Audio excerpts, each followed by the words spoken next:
I don't think it's impossible that we see a subtraction from the roster. And I think the player that is obvious, the one that sticks out here kind of like a thumb, is Skinner. Yeah. And I mean, we talked about this before, but this is a player that was signed before the Oilers had hired a general manager. So Stan Bowman doesn't really have loyalty to the player. And we were talking about this before the show. Like, he has the no movement clause, but if you're not getting good minutes and you're on a 1-year contract, a 1-year show me contract, then you're probably going to waive that no movement clause for a different opportunity, right? Yeah, I'd be curious to know, and if anyone in the chat knows the answer, like these 1-year guys who have waived that no move just to kind of get into a different situation. Because again, I don't think the Oilers, and I don't think Skinner would agree to this, and I don't think he should, would be like, I'm going to go to Ottawa.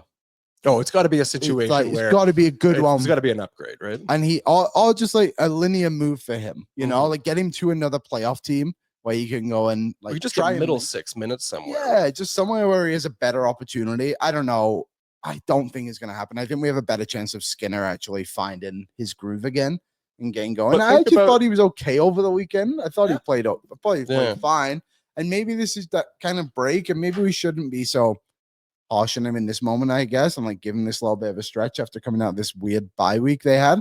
But they should give him a run with Connor McDavid, try and pump the value, and then think like when they made the Ekholm trade, a bunch of the money going back was Tyson Barrie's salary, right? You had to subtract somebody from the roster.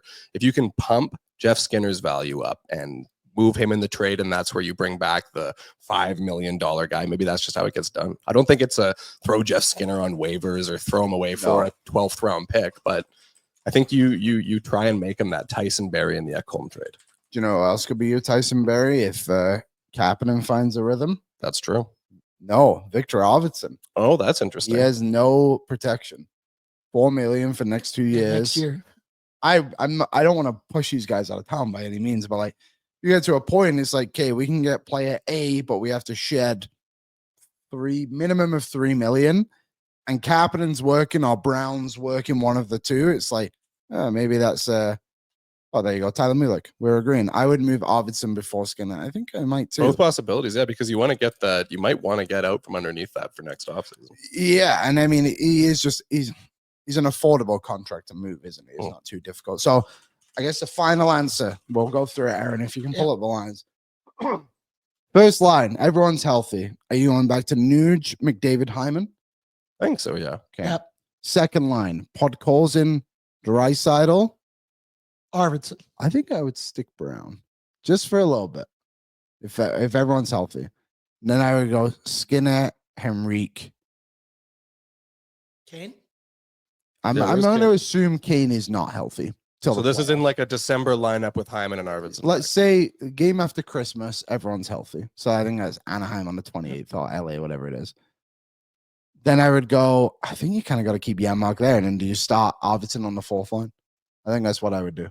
Him and Dry and Pod showed enough chemistry there for that little stretch. And that's why this Arvidsson injury sucks so much, is because they were starting to cook.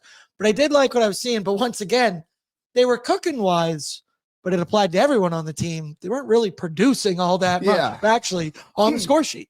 The cardio line. Cardio line part 2. Yeah. Gord made another good point. I'd like to see Henry get a chance with 97 on 97's wing. Ryan Nugent Hopkins is a 3C. I don't hate that. Tyler Mulick put his lines in. Pod, Dry, Kane, Skinner, Rico, Janmark. I'm assuming that's his second and third line. I actually quite like that too. Dry doesn't want to play with him, said Westside Shane. I don't know. I think I would actually say Draisaitl quite enjoyed his wingers. They seem to be fine. I don't hate this one.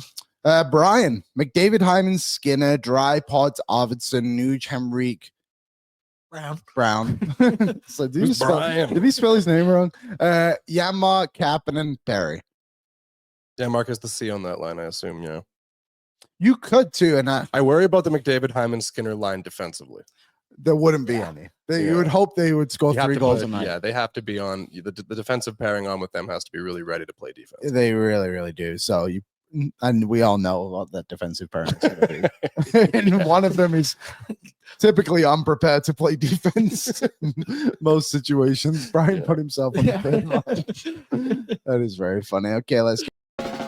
What's up, Nation citizens? If you like that video, then you need to be subscribed to the Oilers Nation YouTube. Podcasts, live shows, exclusive interviews, and analysis.